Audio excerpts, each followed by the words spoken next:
houts beweeg. Ja, die wrede wolf. Ek hoor julle, ek ruik julle vrees. En honger raak ek nou. Bou jou huis, klein varkie, bou dit vinnig en sterk. Want die wolf loop stadig deur jou lewenslyf. Hy blaas en hy breek en hy fluister jou naam. Alles wat jy bou word stof en skaam. Geen hout sal hou, geen steen bly staan wanneer die wrede wolf aangestap kom.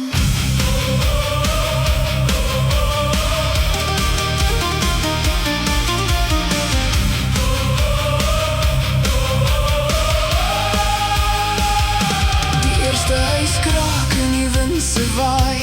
Strooi en hoop lê op grond. Die tweede staan met hout en vrees. Maar in die nag is genoeg verskuil.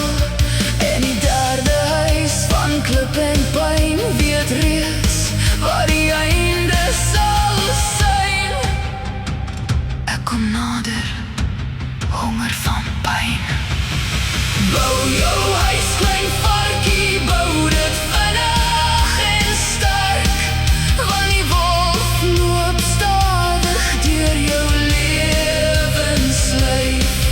Hy blaas en hy breek en hy fluister jou naam. Alles wat jy bou word stof en skaam. Geen hout sal hou, geen steen bly staan wanneer die wrede wolf aangestap kom.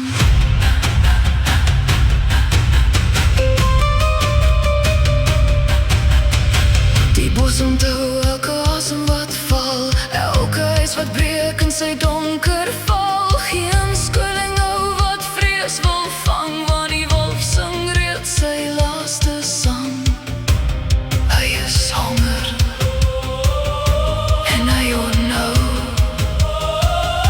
van alles wat lekker smaak met tyd en vuur. Bou jou huis, klein varkie, bou dit nou verlaas.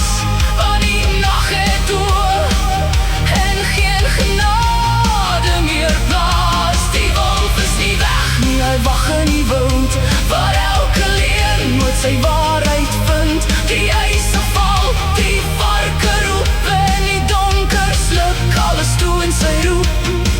En net een ding bly waar die lig was, die wrede wolf en vir wie hy